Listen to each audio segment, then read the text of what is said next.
I'm here with Greg Nahabedian, the composer of Emails from Gary, that Strange Trace Opera is premiering online virtually this month. We're having a casual get-together, a casual hang. Hi, Greg. How are you? Hello.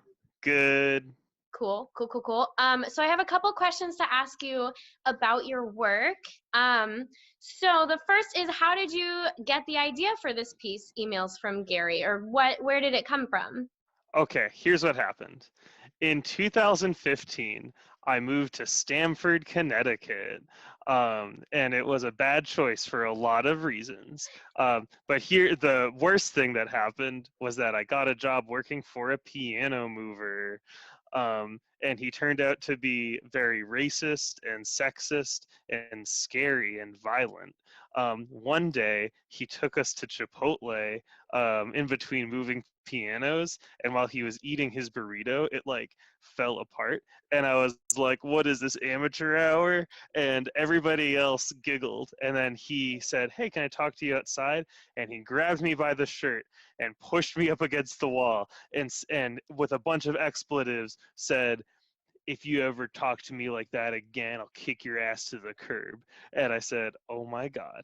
So a couple days later, I only worked for him for a week. A couple days later, we we had to go deliver a piano to the Big Apple, Manhattan, baby, and we had a big old truck that I do not have a license to drive.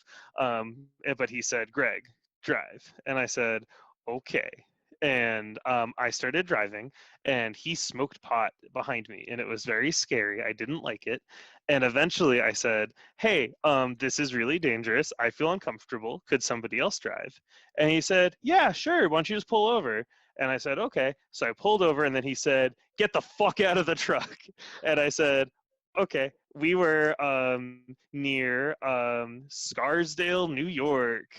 Um, so I walked from the highway to a train station, took it to Harlem, took it back up to Stamford, walked 3 miles to my car, and then wrote an email saying, hey, I quit. Um, and then he started emailing me back, and eventually we had some phone calls, which I recorded because I thought it would be funny, and it is kind of funny. So flash forward a year later, I'm in grad school, Boston Conservatory, Beantown, baby. And I decide, wouldn't it be funny if I took all the recordings of him yelling at me and set it as a piece for 2 unaccompanied singers?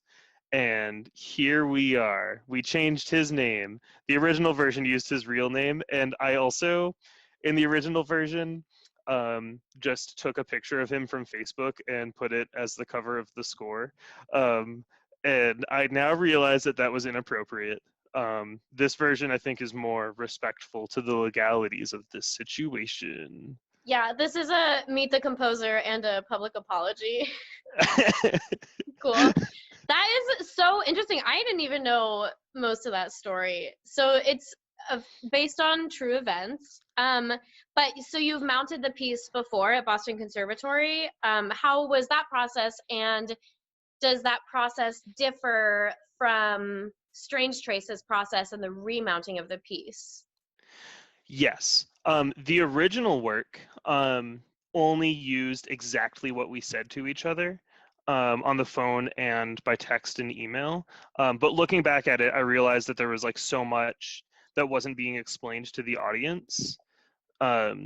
Because obviously, like, I don't have to explain to the person I'm talking to what our history is.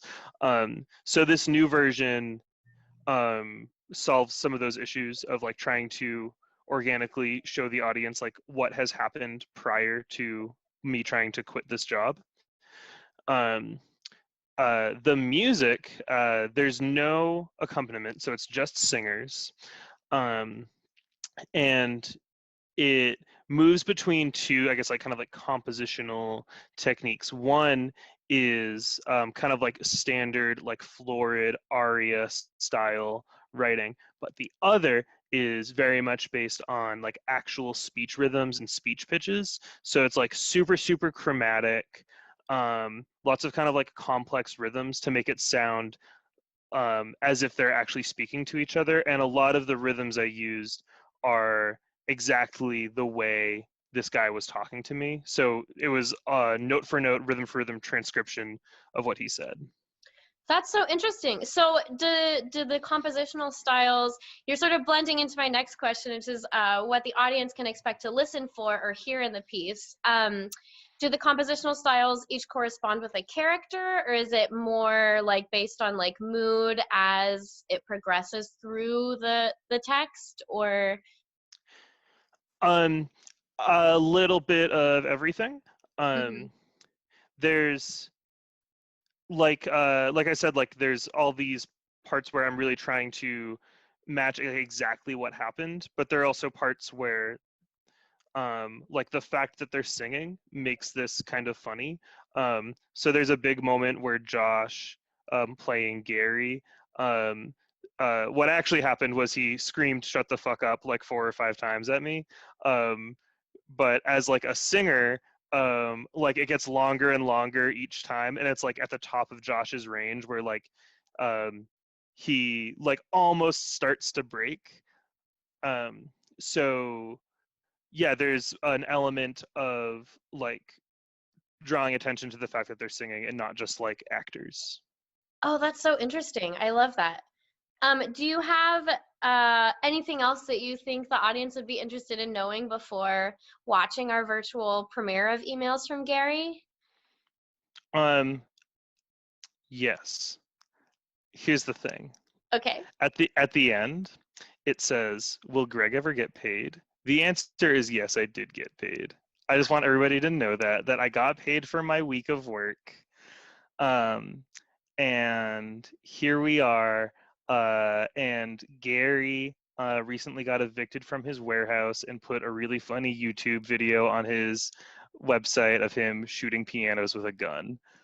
So, who's on top now, Gary? I mean, it sounds like Gary is. Honestly, when I saw the video, I was like, I kind of wish I still worked there. Oh my goodness. Thank you so much. This was a hoot.